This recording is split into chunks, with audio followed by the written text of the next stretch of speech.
time in 1975, my mother left home. She went as if she was going to come back. A few days, months, and that turned in 2 years.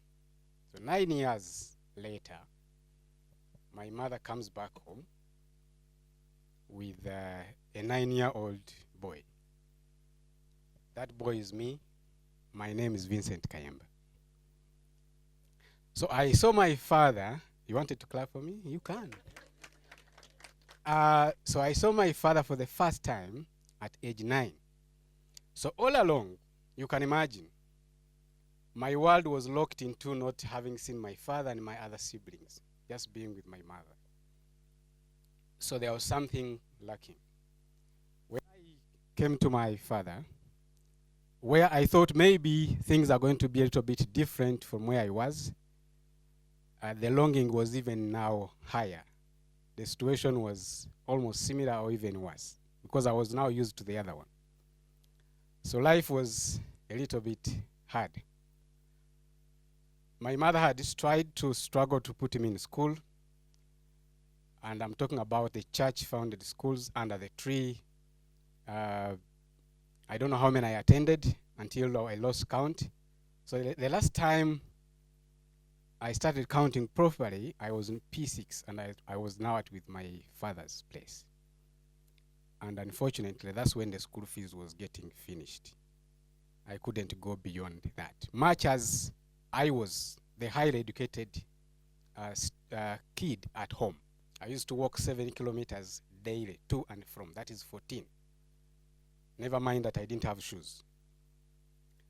So one of the teachers identified me and said, you can be staying with me instead of walking all that long journey. So during one of the holidays, I didn't turn up. And he was inquisitive until when he rode his bicycle and came to my place and said, what is the problem? I said, there is no school fees, so I will not be coming to school. That gentleman, Norman Mugenyi, that was the teacher, he said, no, you can come and stay with me, at least finish primary school. I finished P7. Of course, I applied. So I put Masaka Secondary, for those of you who know this Uganda very well. And indeed, I qualified. I got 8 out at P7. A club. It wasn't easy. It wasn't easy. It wasn't easy, but I made it. Now, that is not important. Now, the important bit is that I couldn't actually enter into the school that I had applied. My name was right there, but I couldn't join the secondary school. So I went home back and started looking after the cattle until one day when I had started now settling in, being a cattle keeper, and also doing some small businesses like getting matoke and taking them to the landing site. And then I bring back the money to whoever owned the matoke.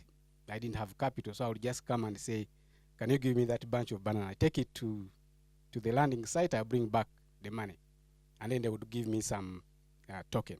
So one day I meet this very teacher. I'm on my bicycle going to the landing site with my matoke, and then he's coming from there maybe to buy fish, something like that. And then he was shocked because it was during school time. He said, you passed very well. Why are you not in school? I said, the same problem. So when I would go to look after cattle, I used to talk with my friends. We could just be there chatting, eating jackfruit, and then I say, one day I'll go back to school. Never mind that I didn't know how, but I would say I would go back to school, because I felt I didn't belong to where I was at that time. So the teacher tells me, look, there is a school somewhere along Mbarara, Kampala, a school called St. Benedict's called Kiswera. This school, what was special about it was that you had to work at the school in exchange for your fees. So we would work very early in the morning before class, and after class you go and work in between class and preps. And then I was also the technician that used to do the steamers, the pressure lamps, So so in between they would be calling you, the other class is off, so you have to go and then leave your books and then go. So I did that for 1 year. When I went back home, my mother said, I think you can't go back to school, because I was looking horrible. I was very tiny, I was all finished. I was just hanging myself. So being a mother, she was like, no, not education. Leave the education, at least I have my boy. I said, Mom, I've been doing almost the same thing even here. Let me go. If I die, I'll die the other side, but not here. So I went back. By senior 2, I had already regained I had gotten used. I had regained my physical appearance. When I went back, my mom was like, what happened again? Now you look okay. I said, yes, something happened. The head teacher of the secondary school that I had gone to picked me up amongst other students, the needed students, to be his assistant, sort of. Because I was one running around now buying matoke on the bicycle and going to the nearest trading center with the bicycle and all that stuff. So I was promoted in a way.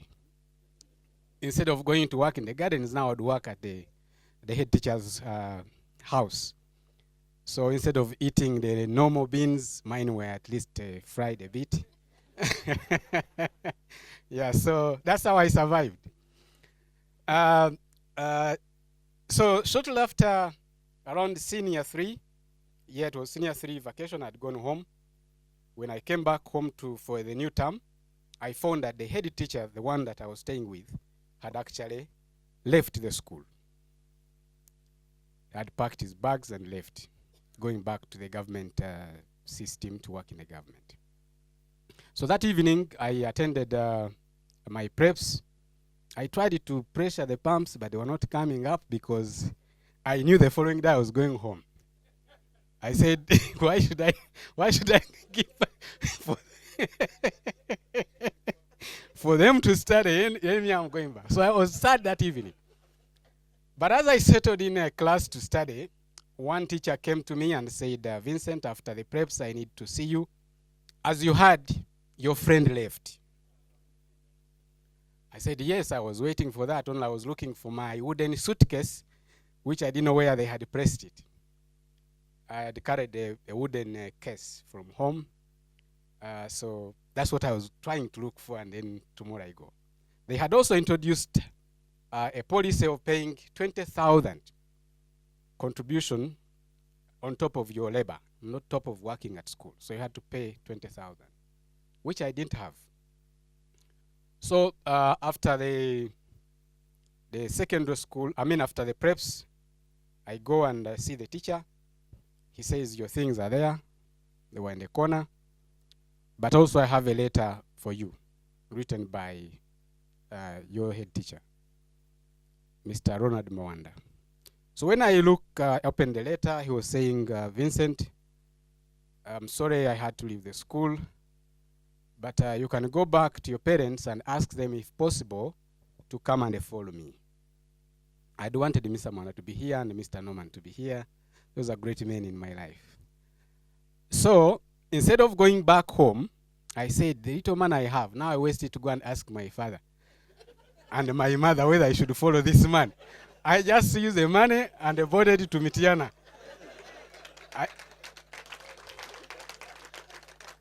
So when I reached Mitiana that evening, I didn't know where to start from, but may God bless this man. I found my uniform hanging somewhere in a one room. He had not gotten me a space into the hostel. I had to go to a trading center somewhere to stay there. It was the same arrangement, almost the same. I working at the school and then I get educated. So from P6 up to the university, you can say, I literally paid my school fees through a few people, good-hearted people like some of you who are here. When I went to the university, because that, by the way, when I was applying for the after university, senior 6 results, I filled in only one choice, Makerere University, government sponsorship. That's the only chance I had. So they said upper to B and the C. I said there is nothing. There is only that one. And thank God, when I had finished senior 6, I told Mr. Mwanda, look, the only gift I can give you is show me where to dig. This is what I can give you. So during my senior 6 vacation, I went to grow for him coffee somewhere in Mpigi. That's where he phoned me and said, here are your results. The good thing that course you wanted is not there. You didn't get it, but you are going to the university. I said, as long as I enter Makerere. The rest, I don't know what they gave me. I will study that one. So I'd been given economics, which I studied, and after school, after every lecture, I would go out and create another school for mature entry and people who didn't understand. I would go and teach. So it is from those ones that I was teaching that would give me some small money to survive at the university. And later on, these are the people actually, some of them who would say, we are finishing now school. What are you going to do? Are you going back to that? Because I told my story to them. So they said, no, at least you can come and be working here and there. My first job was in an internet cafe. I was working, for those of you who know this area, I was working in Ntinda and I was staying in Kawempe. So that journey I used to divide it into two. One part to be walked in the evening, and later in the evening you change the other part, you walk it, and then you bought it. Because the money was not, I remember it was 500 shillings, taxi. Yes. So half of it, you have to walk it and then board the other one. Now, from that, I started working, and then by the time of the graduation, I was working at meat packers. If you know Rufla, yes, I was now marketing the meat into the institutions and hotels around Kampala. I saw my boss around here. I don't know where he's hiding, but he used to be my boss. So until when I left employment and then started working on my own and partnering up to start a company. Of course, it has not been,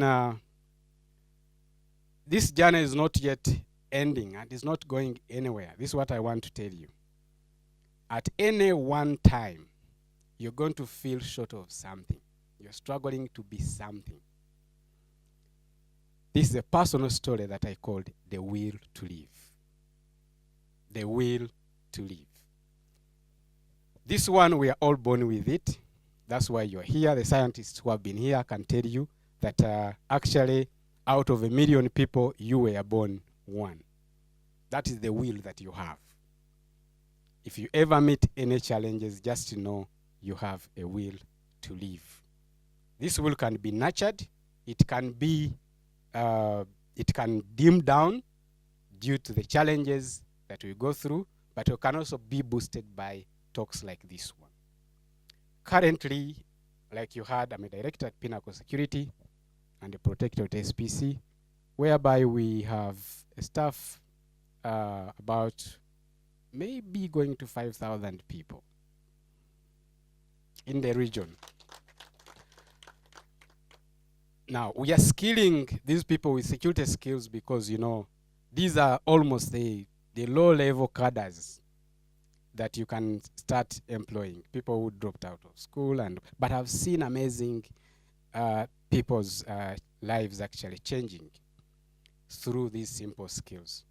We have also started an initiative which you heard me talking about, big, but Leisure Initiatives Global, where we skill young men into these camera and we train these people. Somebody who has no background at all, we just hand you that camera and we train you how to use it until when you use it. So we believe that with these kind of skills, you can actually go and start a life and actually be able to take back yourself to school. I also partner with other people to do an effort to keep those young adults who are still at the age of going back to school to stay in school. So Chikandwa Community Secondary School helps needy people, like I was, to stay in school. Maybe tomorrow they will see light. Now, what I want to leave you with you here is try as much as possible to duplicate yourself. Reflect on your life. How many of you can you make? I think we can make a better place to be, because I know each one of you has their own stories. Right? And that means by you being here at this time, you have fought a good fight. Thank you.